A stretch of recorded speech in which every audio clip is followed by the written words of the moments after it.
উত্তরের বারান্দা যাদের অর্থাৎ নর্থ ফেসিং তাদের প্রায় সময় একটা কমপ্লেন থাকে, আমি তো গাছগুলোর ভালোই যত্ন করি কিন্তু তেমন একটা গ্রোথ হয় না অথবা খুব একটা ফুল আসে না।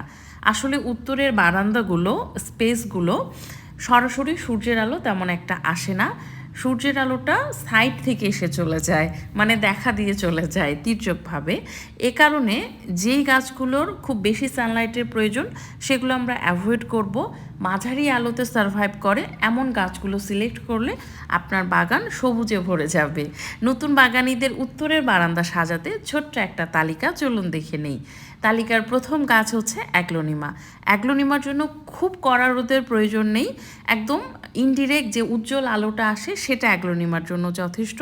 তবে যদি উত্তরের বারান্দায় রাখতে চান তাহলে গ্রিনিশ টাইপের যে অ্যাগ্লোনিমা সেগুলো সিলেক্ট করবেন, আর যেগুলো খুব কালারফুল সেগুলো সিলেক্ট না করাই ভালো, কারণ তাদের একটু রোদের প্রয়োজন হয়। তালিকার পরের গাছ হচ্ছে জিজি। জিজি প্লান্টের কেয়ার আসলেই খুব ইজি এবং খুবই লক্ষ্মী একটা গাছ। ইনডোরে খুব ভালো থাকে, পারফেক্ট ইনডোর প্লান্ট। আবার আমরা যদি একটু উজ্জ্বল আলোতে রাখতে পারি, উত্তরের বারান্দায় যেমন আলো আসে, তাহলে গাছের গ্রোথ খুব ভালো হয়। তালিকার 3 নাম্বার গাছ হচ্ছে মনস্টেরা। মনস্টেরা যে বড় পাতা সেটা রাখতে পারি যদি বড় গাছ আপনি রাখতে চান, অথবা লতানো যদি গাছ রাখতে চান তাহলে মনস্টেরার যে ছেঁড়া পাতাটা সেটা রাখতে পারেন। মনস্টেরা অ্যাটসনি খুব সম্ভবত এটার নাম। দুটাই খুব ভালো থাকবে উত্তরের বারান্দায়, কারণ এই গাছগুলোর জন্য খুব কড়া সানলাইট না হলেও চলে, বরঞ্চ ইনডিরেক্ট সানলাইটে তারা বেশ ভালো থাকে।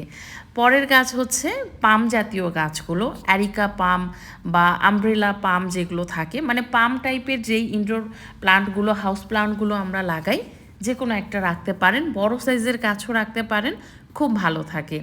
অ্যারিকা পাম কড়া রোদে থাকলে পাতাটা একটু গ্রিন ভাবটা চলে যায়, সেই তুলনায় যদি আমরা ইনডিরেক্ট সানলাইটে রাখি, ব্রাইট সানলাইটে, দেখবেন গাছের পাতাগুলোর সবুজ ভাবটা খুব ভালো থাকে, গ্রোথও ভালো হয়। পরের গাছ হচ্ছে ফিলোডেনড্রন।